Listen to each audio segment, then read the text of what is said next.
зааж ашиглаж байгаа шүү дээ. Зам заагч. Хамгийн сүүлд та ингээд чат бичээ явьжсэн шүү дээ. Наадах чинь л яриад байгаа юм. Одоо биеийн байдал нь хүнд байгаа. Тэгээд повжид тоглоо явьжсэн. Тэгэхээр гарын утас бидний өдөр тутмын салшгүй хэрэглээ болоод бодож байна.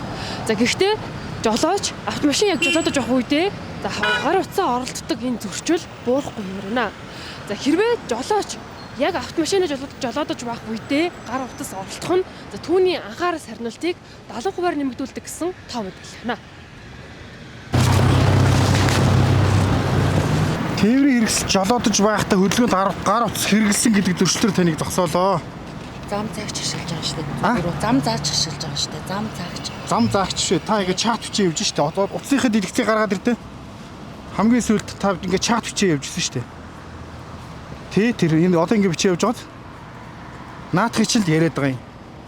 Тэгэхээр энэ тээврийн хэрэгсэл жолоодох явцдаа гар утас ашиглахгүй байхыг тань зөвлөж байна. За Монгол Улсын замын хөдөлгөөний дүрмээр бол хөдөлгөөнд гар утсыг тээврийн хэрэгсэл жолоодох үед ашиглахыг хориглосон заалт байгаа. Тухайн заалтыг зөрчсөн тохиолдол бол зөрчлийн тухай хуулийн 14-7-гийн 20 гэдэг зөөл залтаар хариуцлага тооцдог. Энэ оны эхний 10 сарын байдлаар 373,044 жолоочд одоо энэ төрлийн зөрчилдөр л хариуцлага тооцож чадсан байна. Тээврийн хэрэгсэл жолоодохдоо хөдөлгөөнд гар утас ашигласан гэдэг зөрчлөөр таныг зогсоолоо. Тий. Яагаад тээврийн хэрэгсэл жолоодож явахдаа утсаараа ярьдаг юм бэ? Чихвч ашиглаж болохгүй юу? Тайлбар байна уу танд? За ахаад энэ бол замын хөдөлгөөний дүрм зөрчсөн учраас зөрчлийн тухай хуулиар танд хариуцлага тооцно. 21-ээр. Энэ зөрчлөө дахиж битгий гаргаарай. Яг зам төр бас гаргачаад би гар утас оролдож явж байгаа энэ тухайслыг гаргачлаа гэж жолооч нарыг үн зөөр мэдээлэл өгөх нь маш цөөхөн. Тэгэхээр тэр бас нь юу гэж манай дээр бүртгэдэг гэхээр тоо мэдээлэл дээр анхаарал болгоомжгүйгээр замын төнд оролцсон гэдэг бүртгэлд ороо явдаг. Энэ оны эхний 11 сарын байдлаар 2600 гаруй одоо зам дээр бас анхаарал болгоомжгүйс үлдэгдсэн байгаамаа. Энэ осол юу н хизээ гарсан танд та тухайн үед юу н та уцаараа юу явьжсэн? 11 сард сансрын явгууны гарцсан дээр болсон юм аа. Тэгээд тухайн үед би уцаараа оролдоод тоглоом тоглоод повжид тоглоо явьжсэн. Тэгээд тийм болсон. Осолд одоо орсон тий тэр хүн ямар хэдэн насны ямар хүн байсан биеийн байдал нь гайгүй гоё.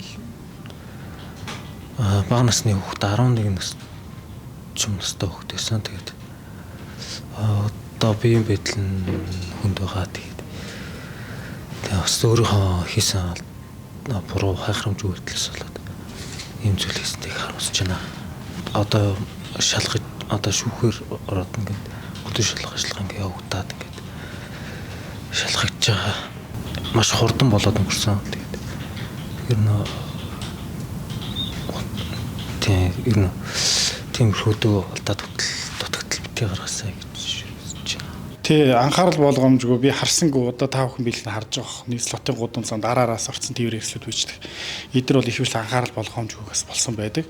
Тэгээ шалтгаан нөхцөлийн нас ахаар анзаарсангүй гэдэг юм өгдөг. Тэгэхээр яг би одоо гар утсаа оролдож яваад араас нь орчлоо гэж цөөн тооны хүнэл одоо үнэн зөв мэдүүлдэг. Ер нь бол зөнгөлөх хувь нь бол гар утасны хэрэглээтэй холбоотой байгаа юм. Тухайн нөхцөл байдлаас шалтгаалаад хэрвээ одоо гар утас оролдож явж байгаад зам төр бас гаргасан. Ер нь бол зам төр бас гаргасан тохиолдолд бол замын хөдөлгөөний дүрмээр зам төр бас гаргасан тохиолдол 101 ч буюу 100 сая төгрөгөөр торгодог. Тэгэхээр ер нь бид сэрэмжлүүлж байгаа. Нэгэн зэрэг хүн хоёр зүйлийг хийж болох, гурван зүйлийг хийж болох.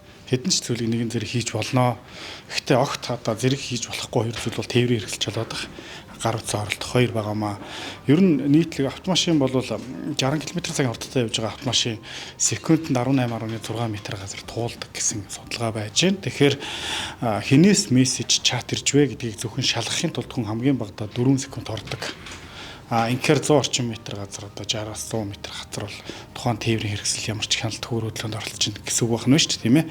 Тэгэхээр одоо 50 м-ийн урд хүүхэд гүгээд ороод ирэхэд тухайн жолооч харахгүй байх нь, тийм ээ.